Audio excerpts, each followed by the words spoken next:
Buenas tardes. Vamos a continuar con el ciclo que hemos preparado en la Fundación sobre el pensamiento del Papa Benedicto, el Papa Emérito, el Papa Benedicto XVI. Y hoy tenemos con nosotros al doctor Christoph Olli, que aparte de sus títulos académicos, él es decano de la Facultad de Derecho Canónico de la Universidad de Trier. Pero yo creo que lo que más nos interesa a nosotros esta tarde es que el profesor Christoph Olli ha vivido muy de cerca el pensamiento del Papa Ratzinger por ser alemán y por haber asistido muchas veces a sus clases y haber seguido muy directamente su pensamiento. Es consultor también de la Congregación del Clero en Roma, tiene distintas publicaciones en lo que es propio de su especialidad, el derecho canónico, y además ha promovido en Alemania una fraternidad sacerdotal de la cual es director y fundador, que es la Fraternidad Sacerdotal Padre Tomás Morales. Con ustedes el profesor Christoph Olli.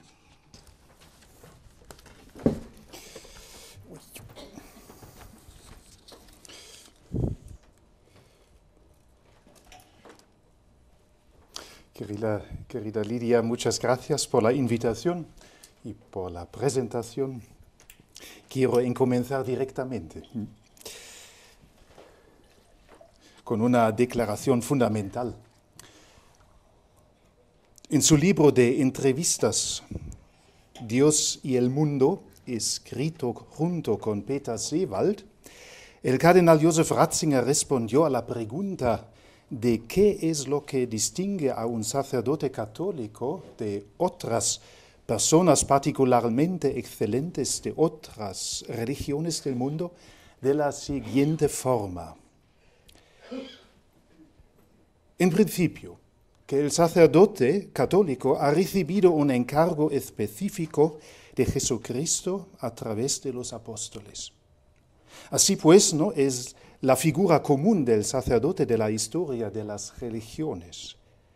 La norma especial de este puesto, si podemos llamarlo así, procede de la figura del apóstol, tal como Cristo la creó.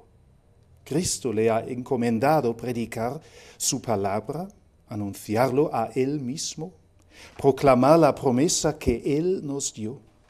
Y en el marco de esa predicación, que es siempre una tarea de amor, de construir el cuerpo de Cristo, de servir a los pobres, la anunciación de su muerte que nosotros llamamos Eucaristía y que es un sacramento, ocupa un lugar central. Así, Josef Ratzinger. Estas palabras son, al fin y al cabo, el marco general en el que Ratzinger, Benedicto XVI, intenta entender el sacerdocio de fundación sacramental. El sacerdote no encuentra su vocación y su razón de ser en sí mismo, ni en la voluntad del orden de la Iglesia, que ofrece diversos oficios y tareas. La vocación y la existencia del sacerdote vienen por completo de la voluntad de Jesucristo como Señor de la Iglesia. Cristo ha llamado a 12 apóstoles entre la gran multitud de sus discípulos para hacerlos apóstoles, a quienes confía la tarea de anunciar el Evangelio en su nombre y en su persona, santificando a los fieles mediante de los sacramentos y guiándolos por el camino de la fe y de la santidad. El sacerdote está así en la sucesión de este ministerio apostólico, está en la norma de los apóstoles. Esto significa que el apóstol tiene como deber anunciar a Cristo, hacerlo presente en el signo sacramental y recordarlo en la función del pastor en y para la Iglesia. Podemos formularlo con una breve fórmula del sacerdocio, tal y como lo comenta una y otra vez Josef Ratzinger. El sacerdote es proclamador de la palabra y servidor de vuestra alegría. Podemos ver también, y ya en su recordatorio de su cantamisa del año 1951, donde está esa palabra de la segunda carta de San Apóstol Pablo: no que tengamos dominio sobre vuestra fe, mas somos ayudadores o servidores de vuestra alegría o de vuestro gozo. Como tal, el sacerdote mantiene a Cristo presente en la Iglesia como portador personal del ministerio apostólico. Su función no viene de sí mismo y menos aún podría tomar el sacerdocio por sí mismo. Benedicto lo advierte en un sermón sobre el sacerdocio del año 2006. Pero el único camino para subir legítimamente hacia el ministerio de pastor es la cruz. Esta es la verdadera subida, esta es la verdadera puerta. No desear llegar a ser alguien, sino, por el contrario, ser para los demás, para Cristo, y así, mediante Él y con Él, ser para los hombres que Él busca, que Él quiere conducir por el camino de la vida. Se entra en el sacerdocio a través del sacramento, y esto significa precisamente a través de la entrega a Cristo, para que Él disponga de mí, para que yo lo sirva y siga su llamada, aunque no coincida con mis deseos de autorrealización y estima. Entrar por la puerta que es Cristo quiere decir conocerlo y amarlo cada vez más, para que nuestra voluntad se una a la suya y nuestro actuar llegue a ser uno con su actuar.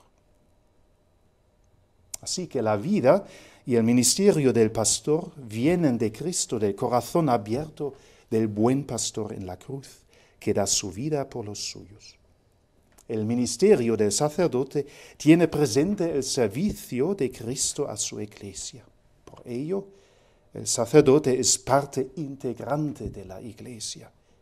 Una iglesia de Jesucristo sin sacerdotes no es posible a largo plazo según la voluntad de Jesús.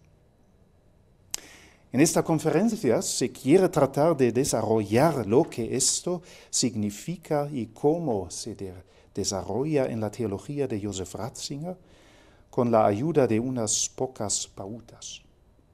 No obstante, antes de ponernos manos a la obra, es preciso formular una importante observación preliminar. Ya hemos hablado del ministerio apostólico que Cristo ha instituido para su iglesia. El término sacerdocio está estrechamente relacionado con este ministerio. El apóstol del Señor es sacerdote del Señor. Pero sacerdocio, en un sentido amplio, significa tanto el ministerio de los obispos como el sucesor directo de los apóstoles y el ministerio de los sacerdotes como sus próvidos cooperadores. El sacerdocio incluye, por tanto, la existencia y la misión de los obispos, así como la de los sacerdotes.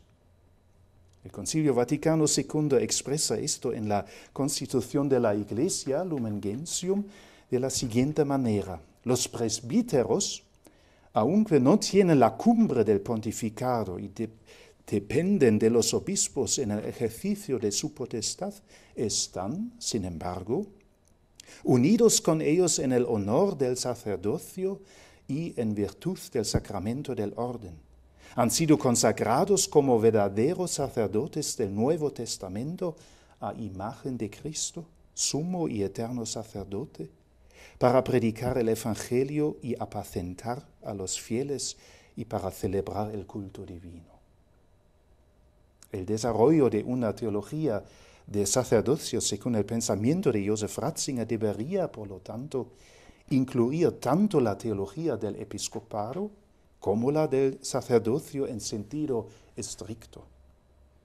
Sin embargo, no podemos hacerlo en este momento. Pido por tanto su comprensión cuando en esta conferencia intentamos concentrarnos en el sacerdocio en sentido estricto, es decir, en la existencia y misión del sacerdote como tal. Un segundo punto, el contexto actual es importante para la teología de Joseph Ratzinger. Ya en el año 1967, es decir, directamente después del Concilio Vaticano II, durante una conferencia de los rectores de los seminarios alemanes, Joseph Ratzinger habló de una crisis de la conciencia presbiteral que tiene raíces diferentes, sociológicas, intelectuales, teológicas. Como Benedicto XVI, él concretizó estas raíces, hablando de una época así llamada policéntrica y secularizada, reduciendo y minimalizando el misterio del sacerdocio. ¿Qué significa esto? Benedicto XVI dice que la Iglesia de hoy vive en una época tan policéntrica, inclinada a atenuar todo tipo de concepción que afirme una identidad que muchos consideran contraria a la libertad y a la democracia. Para Ratzinger, Benedicto, es importante tener muy clara la peculiaridad teológica del ministerio ordenado para no caer en la tentación de reducirlos a las categorías culturales dominantes como el policentrismo, es decir, la mentalidad del hombre de hoy que piensa que todo tiene un valor importante y exige una aprobación general de todos. Por ejemplo, la ideología del género o del así llamado derecho de los homosexuales vivir en un matrimonio, el matrimonio por todos. Un segundo punto. En un contexto de secularización generalizada que excluye progresivamente a Dios del ámbito público y tiende a excluirlo también de la conciencia social compartida, con frecuencia el sacerdote parece extraño al sentir común, precisamente por los aspectos más fundamentales de su ministerio, como los de ser un hombre de lo sagrado, tomado del mundo para interceder en favor del mundo y constituido en esa misión por Dios y no por los hombres. Y un tercer punto, por este motivo es importante superar peligrosos reduccionismos, también en la Iglesia, que en los decenios pasados, utilizando categorías más funcionales que ontológicas, han presentado al sacerdote casi como a un agente social, con el riesgo de traicionar incluso el sacerdocio de Cristo, como lo veremos en la próxima parte de mi conferencia en la Carta a los Hebreos, como fundamento del sacerdocio de la Iglesia.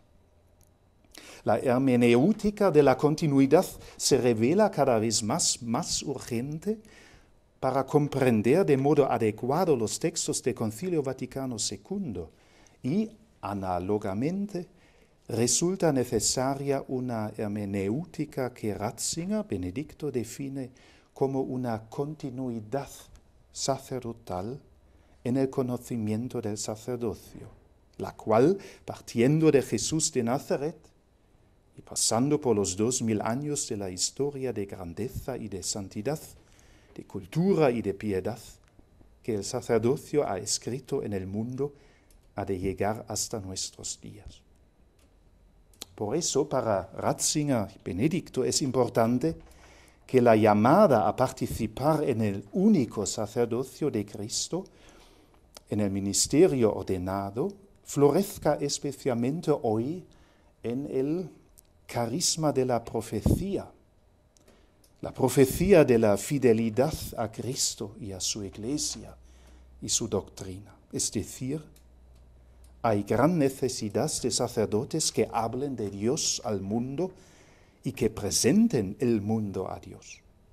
Hombres no sujetos a efímeras modas culturales, sino capaces de vivir auténticamente la libertad que solo la certeza de la pertenencia a Dios puede dar. En su discurso a los sacerdotes de la diócesis de Aosta, en Italia, Benedicto en el año 2006 lo decía con las palabras siguientes: debemos seguir avanzando para salir de este túnel, con paciencia, con la certeza de que Cristo es la respuesta y que al final resplandecerá de nuevo su luz. Así pues, la primera respuesta es la paciencia, con la certeza de que el mundo no puede vivir sin Dios, el Dios de la revelación, y no cualquier Dios, pues puede ser peligroso, un Dios cruel, un Dios falso. El Dios que en Jesucristo nos mostró su rostro, un rostro que sufrió por nosotros, un rostro de amor que transforma el mundo como el grande trigo que cae en tierra. Por consiguiente, tenemos esta profundísima certeza: Cristo es la respuesta. Y sin el Dios concreto, el Dios con el rostro de Cristo, el mundo se autodestruye y resulta aún más evidente que un racionalismo cerrado, que piensa que el hombre por sí solo podría reconstruir el auténtico mundo mejor, no tiene la verdad. Al contrario, si no se tiene la medida del Dios verdadero, el hombre se autodestruye. Lo constatamos con nuestros propios ojos. Debemos tener una certeza renovada: Él es la verdad, y solo caminando tras sus huellas vamos en la dirección correcta, y debemos caminar y guiar a los demás en esta dirección. Así, hoy la profecía más necesaria es la de la fidelidad, que partiendo de la fidelidad de Cristo a la humanidad, mediante la Iglesia y el sacerdocio ministerial, lleva a vivir el sacerdocio en la adhesión total a Cristo y a la Iglesia. De hecho, el sacerdote ya no se pertenece a sí mismo, sino que por el carácter sacramental recibido es propiedad de Dios. Este ser de otro deben poder reconocerlo todos, gracias a un testimonio límpido. En el modo de pensar, de hablar, de juzgar los hechos del mundo, de servir y de amar, de relacionarse con las personas, incluso en el hábito, el sacerdote debe sacar fuerza profética de su pertenencia sacramental, de su ser profundo. Por consiguiente, debe poner sumo esmero en preservarse de la mentalidad dominante, que tienda a asociar el valor del ministro no a su persona, sino solo a su función, negando así la obra de Dios que incide en la identidad profunda de la persona del sacerdote, configurándolo así de modo definitivo. Para profundizar esta perspectiva, queremos desplegar los pensamientos de Ratzinger Benedicto sobre el sacerdocio en la Sagrada Escritura, en la doctrina de la Iglesia y en los ministerios del sacerdote en su misión de la Iglesia. Toda la teología de Ratzinger y Benedicto está caracterizada por una intensa proximidad a la Sagrada Escritura. Esto también se aplica a su teología del sacerdocio. Sus reflexiones se basan, por tanto, en lo que la epístola a los Hebreos dice generalmente sobre el culto y el sacerdocio a la luz de la fe en Cristo. Su punto de partida está en el entendimiento de que todos los sacrificios de la humanidad, todos los intentos de reconciliar a Dios mediante el culto y el rito, han permanecido como una obra humana desamparada. Dios no necesita toros y machos cabríos sacrificados en su honor y en nombre de los pecados de los humanos. Todo esto seguiría siendo finalmente una acción exterior. Más bien, lo que necesita es que el humano mismo se ofrezca, se entregue y adore a Dios de verdad. Solo lo propio del humano, su sí a Dios, su entrega a Él, puede significar una verdadera adoración. En consecuencia, la idea del sacerdote, tal y como aparece en la antigua alianza, ha finalizado, o mejor dicho, recibe una nueva y definitiva orientación mediante la persona de Jesucristo. ¿A qué se debe? A la luz de la fe en Jesucristo, la epístola a los Hebreos destaca, por tanto, que la idea de la representación en Cristo ha adquirido un nuevo significado. Él, Jesucristo, es el único sacerdote verdadero del mundo.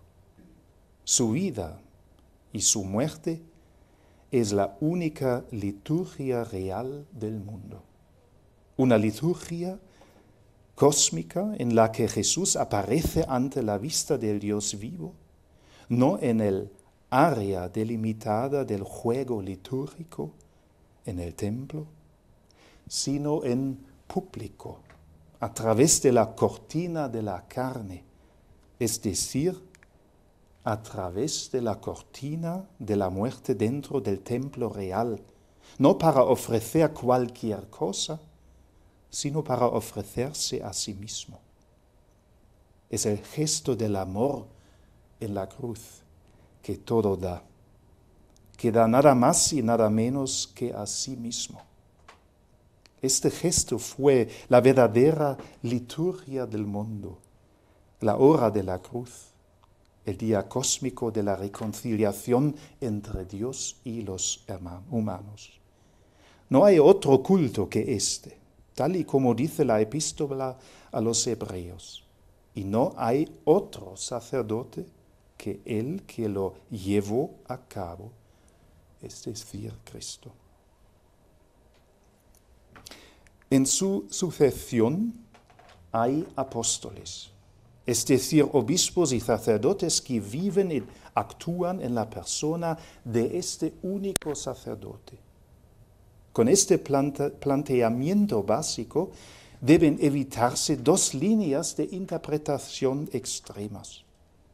Por un lado, la concepción pragmática que dice que, como resultado, toda actividad sacerdotal es solo un servicio, un trabajo, por así decirlo, que en última instancia puede realizarse igual de bien por cualquier cristiano en cualquier momento. Lo único que se necesita es un encargo de la Iglesia.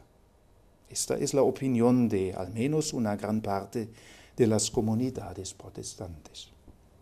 Por otra parte, debe evitarse todo pensamiento, así llamado, tradicionalista, que al fin y al cabo considera que este ministerio sacerdotal en el nombre de Jesús es básicamente solamente un nuevo nombre para las cosas antiguas.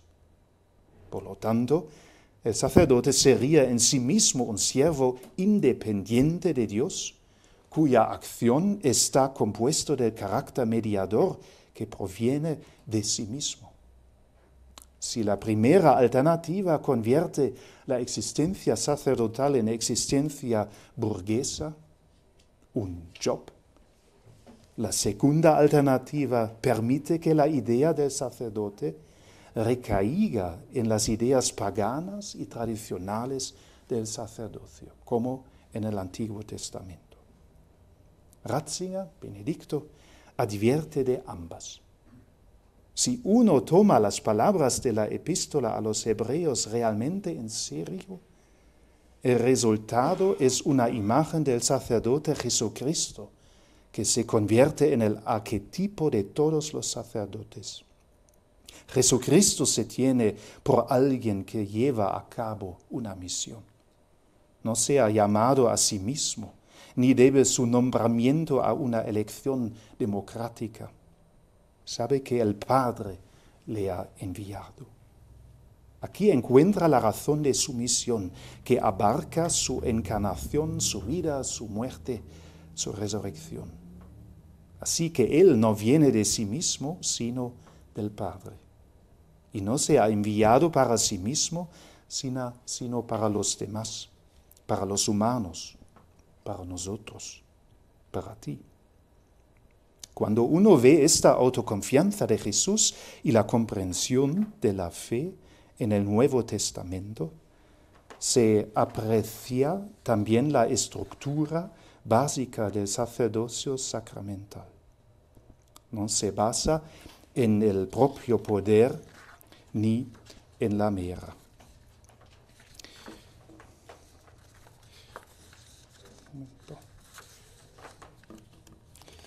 Falta una página. Un momentito.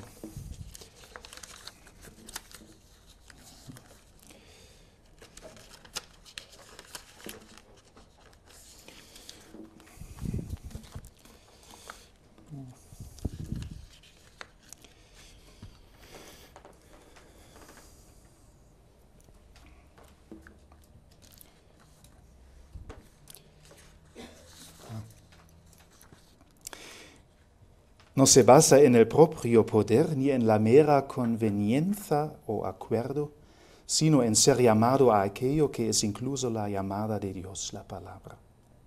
Así que desde este centro cristológico debe desarrollarse la esencia del sacerdocio, cuyo verdadero eje radica en la persona de Jesucristo y en su misión.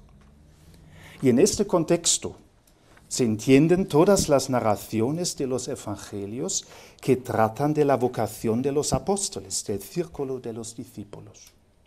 En Marcos 3 se describe esta vocación de la siguiente manera.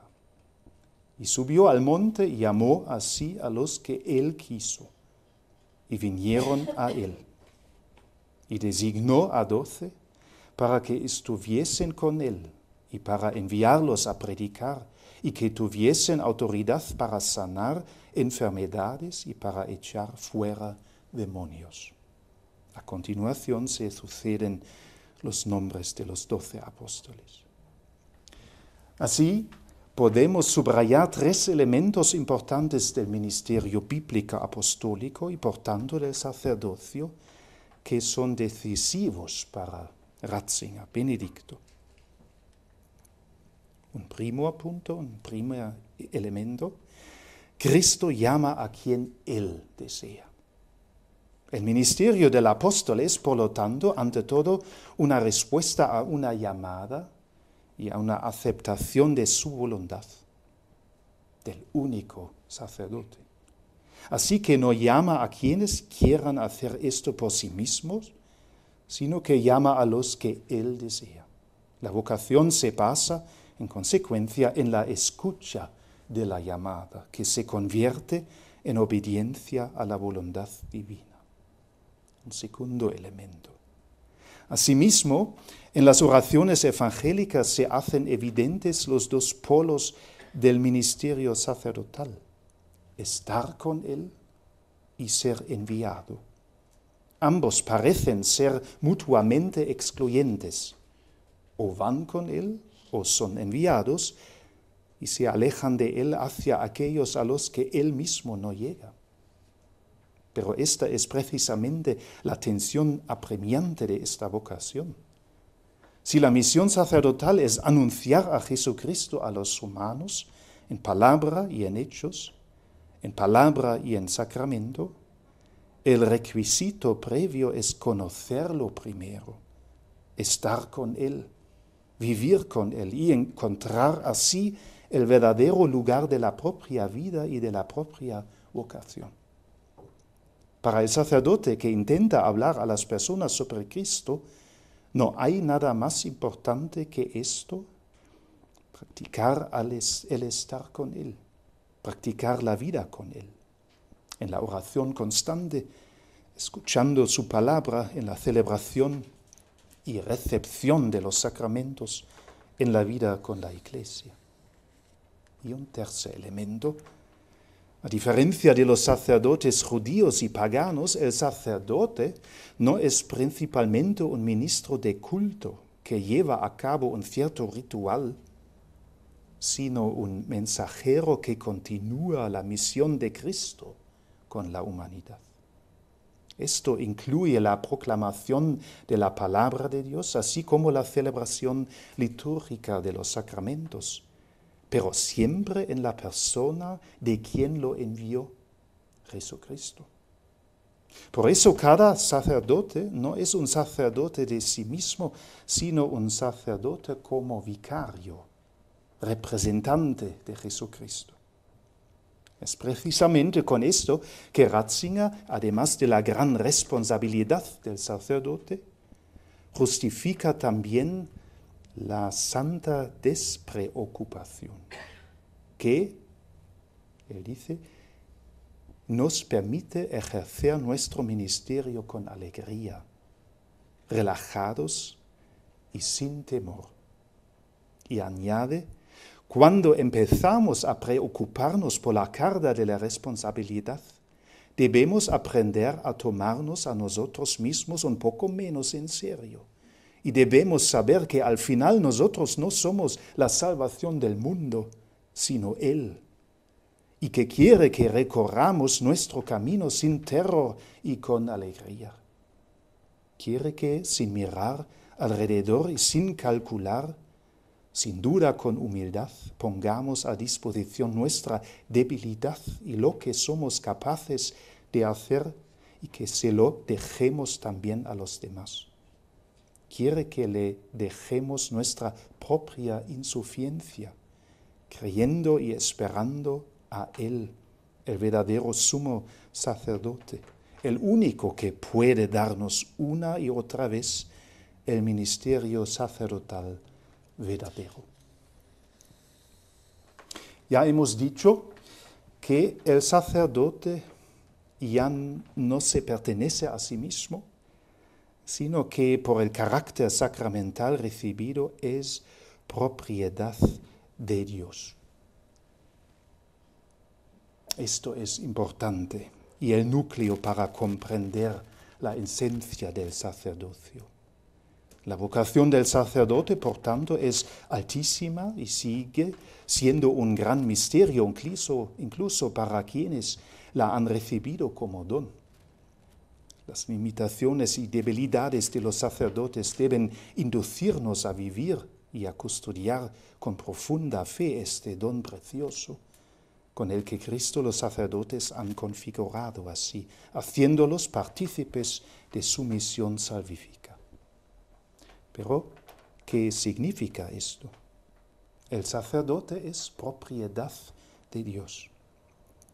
En la ordenación sacerdotal, Cristo toma posesión del sacerdote, imprimiendo en su alma su rostro como novio de la Iglesia y como su cabeza.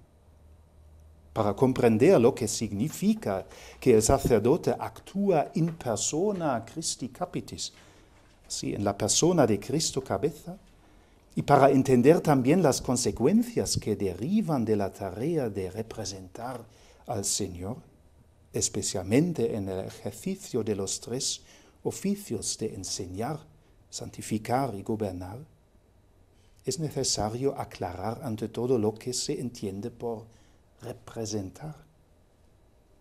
El sacerdote representa a Cristo. ¿Qué quiere decir representar a alguien?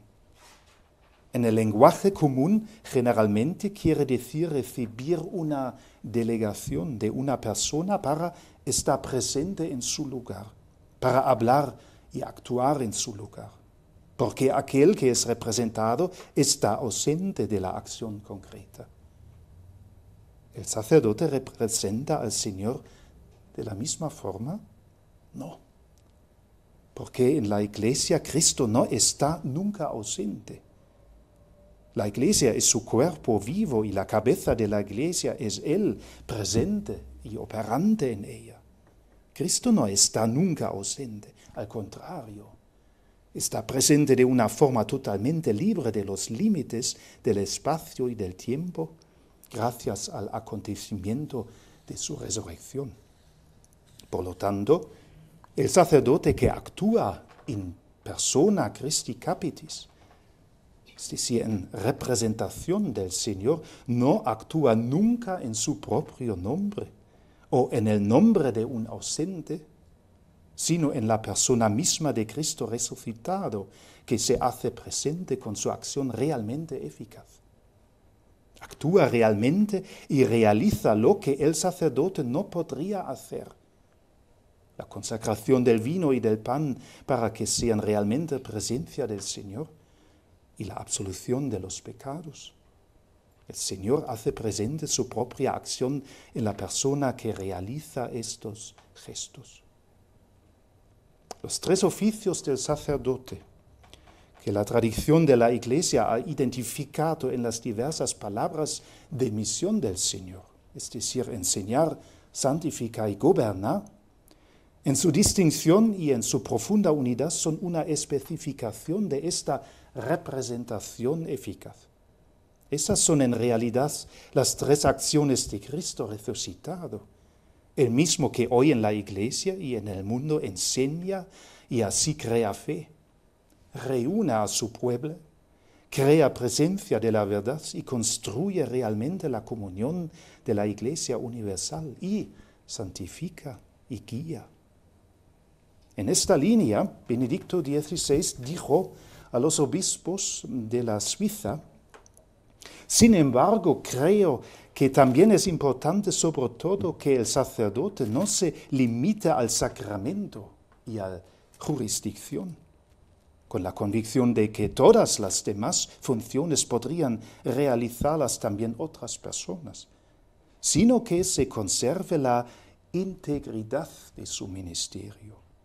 El sacerdocio solo es una vocación hermosa cuando se tiene una misión integral que cumplir, de la que no se pueden quitar algunas funciones.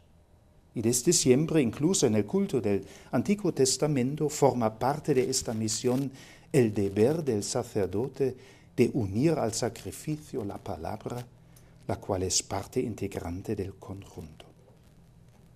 La teología escolástica, la teología de Santo Tomaso de Aquino, daba forma al axioma muy conocida que dice: agere sequitur esse.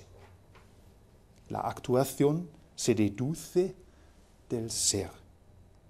Es decir, la esencia ontológica del sacerdote como un segundo Cristo es el fundamento para actuar en su persona. El ser sacerdote es necesario para actuar como sacerdote de Cristo. Pero también el ser sacerdote es necesario para vivir como sacerdote de Cristo, con un estilo sacerdotal, que es la expresión concreta de la unidad del sacerdote con Cristo, con una vida espiritual tan profunda y esforzada. El horizonte de la pertenencia ontológica a Dios constituye además el marco adecuado para comprender y reafirmar el valor del celibato sagrado, que en la Iglesia latina es un carisma requerido por el orden sagrado y que las iglesias orientales tienen, al menos en grandísima consideración. Es una auténtica profecía del reino, signo de la consagración con corazón indiviso al Señor y su misión, expresión de la entrega de uno mismo a Dios y a los demás. Podemos entender el celibato solo en esa perspectiva ontológica. Debemos perseverarnos de la mentalidad dominante también en la Iglesia, que tiende a asociar el valor del ministro no a su persona, sino solo a su función, negando así también el don del celibato como obra de Dios, que incide en la identidad profunda de la persona del sacerdote, configurándolo así de modo definitivo. El primer oficio que está en la misión del sacerdote es el oficio de enseñar. En la predicación festiva, en el esfuerzo de formación catequética, en las escuelas, en las instituciones académicas y de manera especial a través del libro no escrito que es su propia vida. El sacerdote es siempre docente. Él enseña con la humilde y alegre certeza de quien ha encontrado la verdad en Cristo. Ha sido aferrado y transformado por ella y por eso no puedo menos de anunciarla.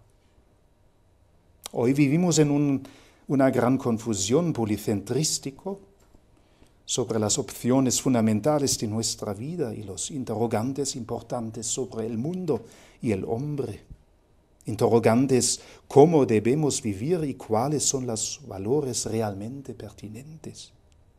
En esta situación se realiza la palabra del Señor que tuvo compasión de la multitud porque eran como ovejas sin pastor. El Señor hizo esta constatación cuando vio los miles de personas que le seguían en el desierto, porque entre las diversas corrientes de aquel tiempo ya no sabían cuál era el verdadero sentido de la Escritura que decía Dios. El Señor, movido por la compasión, interpretó la palabra de Dios. Él mismo es la palabra de Dios. Y así dio una orientación. Y esta es la función in persona Christi capitis agere. Es decir, hacer presente en la confusión y en la desorientación de nuestro tiempo la luz de la palabra de Dios, la luz que es Cristo mismo en este mundo nuestro. Por tanto, dice Benedicto, como Papa de la verdad, el sacerdote no enseña propias ideas o una filosofía que él mismo se ha inventado o que le gusta. El sacerdote no habla por sí mismo, no habla para sí mismo, para crearse admiradores o un partido propio.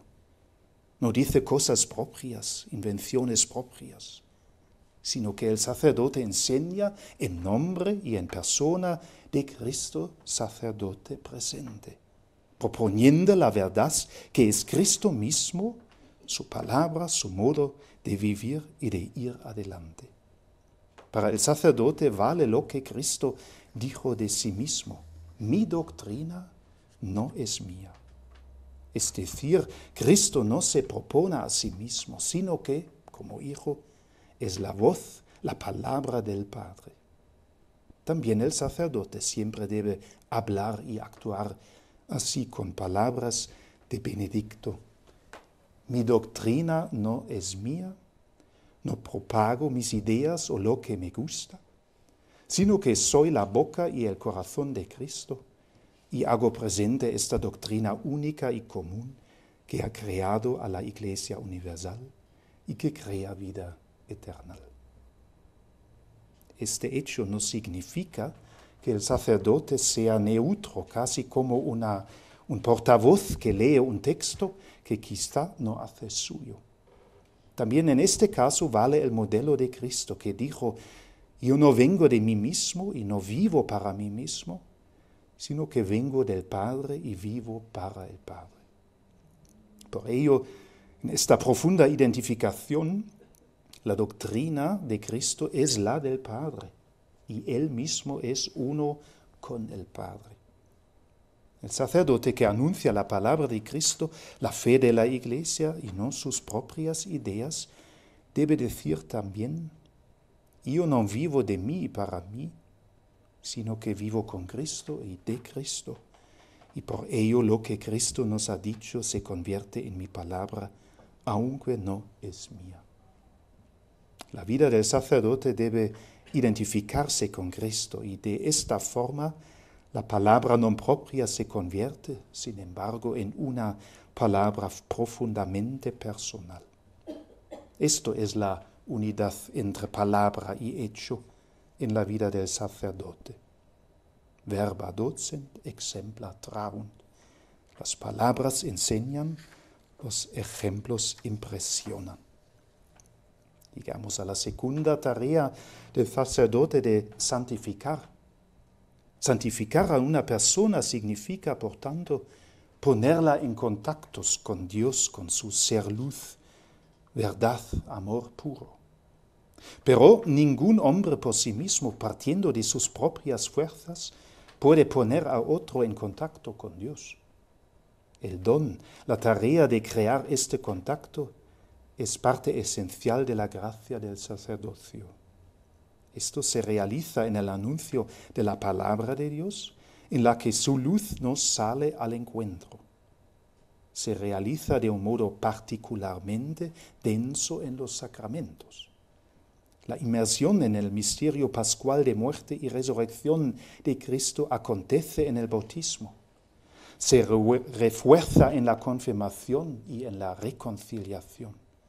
Se alimenta en la Eucaristía, sacramento que edifica la Iglesia como pueblo de Dios, cuerpo de Cristo, templo del Espíritu Santo. Por tanto, es Cristo mismo quien nos hace santos, es decir, nos atrae a la esfera de Dios.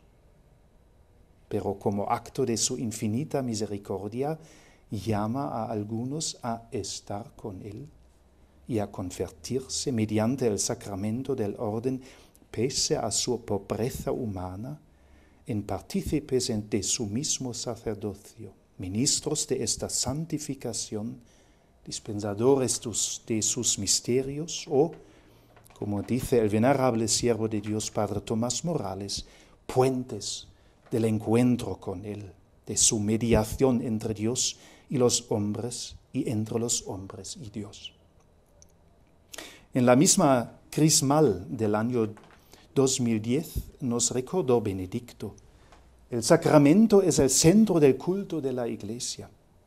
Sacramento significa, en primer lugar, que no somos los hombres los que hacemos algo, sino que es Dios el que se anticipa y viene a nuestro encuentro con su actuar, nos mira y nos conduce hacia Él. Dios nos toca por medio de realidades materiales que Él toma a su servicio, convirtiéndolas en instrumentos del encuentro entre nosotros y Él mismo. La verdad según la cual en el sacramento no somos los hombres los que hacemos algo, concierne también a la conciencia sacerdotal. Cada sacerdote sabe bien que es instrumento necesario para la acción salvífica de Dios, pero siempre instrumento. Esta conciencia debe llevar a ser humildes y generosos en la administración de los sacramentos, en el respeto de las normas canónicas, pero también en la profunda convicción de que la propia misión es hacer que todos los hombres, unidos a Cristo, pueden ofrecerse como hostia viva y santa, agradable a Dios. Y por la celebración y el recibimiento de los sacramentos, Benedicto nos da dos consejos muy importantes en la relación a la ars celebrandi, el arte de celebrar. Consejos importantes para los sacerdotes, pero también para todos los fieles. Un primer consejo. En su discurso durante el encuentro con religiosas, seminaristas y representantes de los movimientos eclesiales en Częstochowa, en el año 2006, dijo Benedicto: cuando toméis en vuestras manos el cuerpo eucarístico de Jesús para alimentar con él al pueblo de Dios, y cuando asumáis la responsabilidad de la parte del cuerpo místico que se os encomiende, recordad la actitud de asombro y de adoración que caracterizó la fe de María. Del mismo modo que ella, en su amor responsable y materno a Jesús, conservó el amor virginal lleno de asombro, así también vosotros, al arrodillaros litúrgicamente en el momento de la consagración, conservad en vuestro corazón la capacidad de asombraros y de adorar. Un segundo consejo nos dio en su discurso durante el encuentro con sacerdotes y diáconos permanentes en la Catedral de Frisinga en Alemania en el año 2006, diciendo: solo podemos servir a los demás, solo podemos dar si personalmente también recibimos, si nosotros mismos no quedamos vacíos. Por eso la Iglesia nos propone espacios abiertos que por una parte son espacios para respirar de nuevo y por otra son centro y fuente del servicio. Ante todo está la celebración diaria de la Santa Misa. No la celebremos con rutina, como algo que de todos modos debemos hacer. Celebrémosla desde dentro. Sumerjámonos en las palabras, en las acciones, en el acontecimiento que allí se realiza. Y celebramos la misa orando.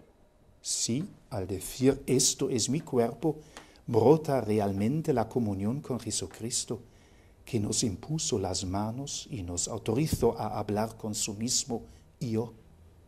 Si realizamos la Eucaristía con íntima participación en la fe y en la oración, entonces no se reducirá a un deber exterior. Entonces el ars celebrandi vendrá por sí mismo, pues consiste precisamente en celebrar partiendo del Señor y en comunión con Él. Y por tanto, como es precioso también para los hombres. Entonces, nosotros mismos recibimos como fruto un gran enriquecimiento y a la vez transmitimos a los hombres más de lo que tenemos, es decir, la presencia del Señor. Y la tercera y última tarea del sacerdote es la de gobernar. Benedicto nos recuerda que la Iglesia en común tiene una potestad que no es la suya. En conformidad, coincidencia con el Concilio Vaticano II, él dice que la Iglesia está llamada y comprometida a ejercer esta autoridad, que es servicio, y no la ejerce a título personal, sino en la persona de Jesucristo, que recibió del Padre todo poder en el cielo y en la tierra. Así es la autoridad y la misión de toda la Iglesia. A través de los pastores de la Iglesia, Cristo apacienta su rebaño. Es Él quien los guía, lo protege y lo corrige, porque lo ama profundamente. El Señor Jesús ha querido que el colegio apostólico, es decir, los obispos, en comunión con el sucesor de Pedro y los sacerdotes, sus colaboradores más valiosos, participen en esta misión suya de hacerse cargo del pueblo de Dios, de ser educadores en la fe, orientando, animando y sosteniendo a la comunidad cristiana. O como dice el concilio en el decreto sobre el ministerio y vida de los sacerdotes, procurando personalmente o por medio de otros que cada uno de los fieles sea conducido en el Espíritu Santo a cultivar su propia vocación según el Evangelio, a la caridad sincera y diligente y a la libertad con que Cristo nos liberó. Todo pastor, por tanto, es el medio a través del cual Cristo mismo ama a los hombres. Benedicto cita a San Agustín en su comentario al Evangelio de San Juan, diciendo: apacentar el rebaño del Señor ha de ser compromiso de amor. Esta es la norma suprema de conducta de los ministros de Dios, un amor incondicional, como el del buen pastor, lleno de alegría, abierto a todos, atento a los cercanos y solícito por los lejanos, delicado con los más débiles, los pequeños, los sencillos, los pecadores, para manifestar la misericordia infinita de Dios con las tranquilizadoras palabras de la esperanza. Aunque esta tarea pastoral esté fundada en el sacramento de la ordenación, su eficacia no es independiente de la existencia personal del sacerdote. Para ser pastor según el corazón de Dios, dice Benedicto, es necesario un profundo arraigo en la viva amistad con Cristo, no solo de la inteligencia, sino también de la libertad y de la voluntad, una conciencia clara de la identidad recibida en la ordenación sacerdotal, una disponibilidad incondicional a llevar al rebaño encomendado al lugar a donde el Señor quiere, y no en la dirección que aparentemente parece más conveniente o más fácil. Esto requiere, ante todo, la continua y progresiva disponibilidad a dejar que Cristo mismo gobierne la existencia sacerdotal de los presbíteros. En efecto, nadie es realmente capaz de apacentar el rebaño de Cristo si no vive una obediencia profunda y real a Cristo y a la Iglesia. Y la docilidad del pueblo a sus sacerdotes depende de la docilidad de los sacerdotes a Cristo. Por esto, en la base del ministerio pastoral está siempre el encuentro personal y constante con el Señor, el conocimiento profundo de Él, el conformar la propia voluntad a la voluntad de Cristo. Por esto, quien entra en el orden sagrado del sacramento, en la jerarquía, no es un autócrata, sino que entra en un vínculo nuevo de obediencia a Cristo. Está vinculado a Él en comunión con los demás miembros del orden sagrado, del sacerdocio. Tampoco el Papa, punto de referencia de todos los demás pastores y de la comunión de la Iglesia, puede hacer lo que quiera. Al contrario, el Papa es el custodio de la obediencia a Cristo, a su palabra resumida en el credo de la Iglesia, y debe preceder en la obediencia a Cristo y a su Iglesia. Según Benedicto, jerarquía implica, por tanto, un triple vínculo. Ante todo, el vínculo con Cristo y el orden que el Señor dio a su Iglesia. En segundo lugar, el vínculo con los demás pastores en la única comunión de la Iglesia. Y por último, el vínculo con los fieles encomendados a la persona en el orden de la Iglesia. Benedicto nos pregunta, ¿de dónde puede sacar hoy un sacerdote la fuerza para el ejercicio del propio ministerio en la plena fidelidad a Cristo y a la Iglesia, con una dedicación total a la grey? Y nos da la respuesta: en Cristo Señor, solo en Él. El modo de gobernar de Jesús no es el dominio, sino el servicio humilde y amoroso del lavatorio de los pies, y la realeza de Cristo sobre el universo no es un triunfo terreno, sino que alcanza su culmen en el madero de la cruz, que se convierte en juicio para el mundo y punto de referencia para el ejercicio de la autoridad que sea expresión verdadera de la caridad pastoral. En esta vida terrena no hay bien mayor que llevar a los hombres a Dios, despertar la fe, sacar al hombre de la inercia y de la desesperación, dar la esperanza de que Dios está cerca y guía la historia personal y del mundo. En definitiva, este es el sentido profundo y último de la tarea de gobernar que el Señor encomendó a los pastores. Se trata de formar a Cristo en los creyentes mediante ese proceso de santificación que es conversión de los criterios, de la escala de valores, de las actitudes, para dejar que Cristo viva en cada fiel.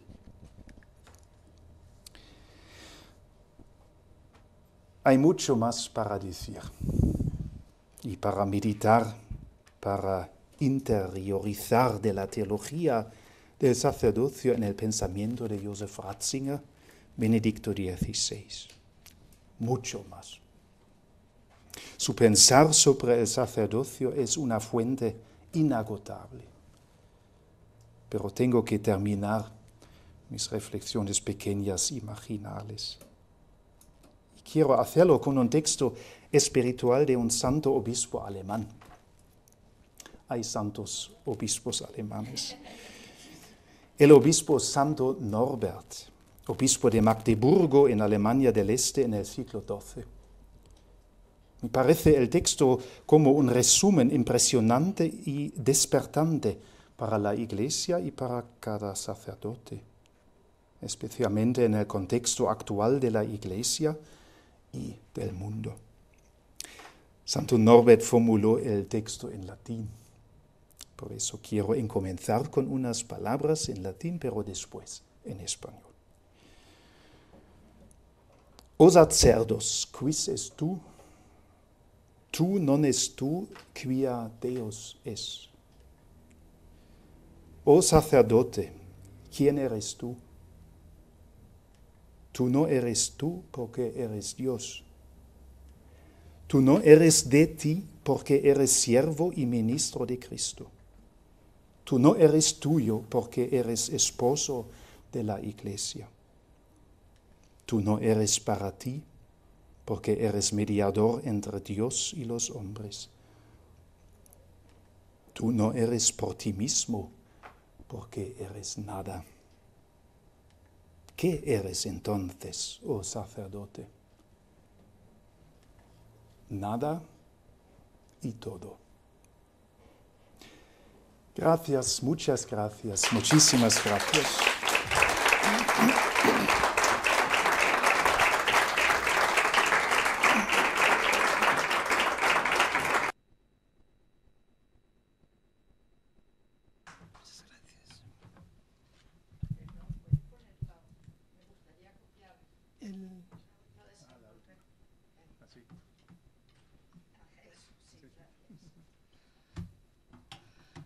Bueno, muchísimas gracias.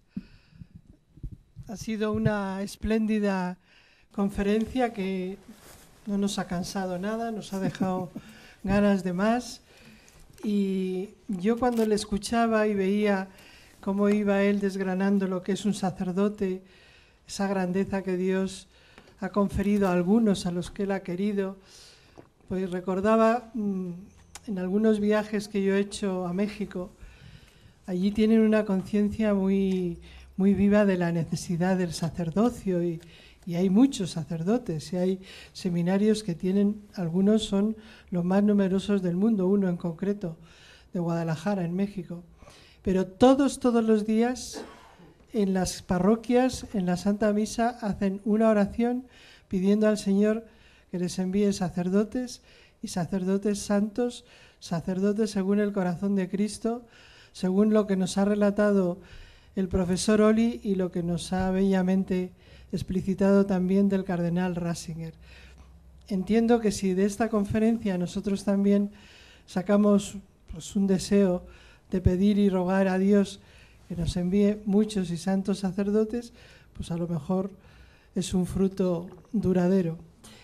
Como además esta conferencia va a estar colgada en la página web de la Fundación y va a ser divulgada también en escrito, pues esperamos que no solamente a los que hemos estado presentes, sino a muchos más, llegue esta magnífica lección sobre el sacerdocio que nos ha brindado esta tarde el profesor Christoph Oli, que está consiguiendo en Alemania que muchos sacerdotes diocesanos, pues vivan el sacerdocio tal como él lo ha presentado, que es lo que presenta la Iglesia, lo que ha presentado el Papa, y que se unan en esa fraternidad sacerdotal que él preside, que él ha fundado, que él preside, que es la fraternidad sacerdotal Padre Tomás Morales. Muchas gracias, profesor Oli, y muchas gracias a todos ustedes por su asistencia. Gracias.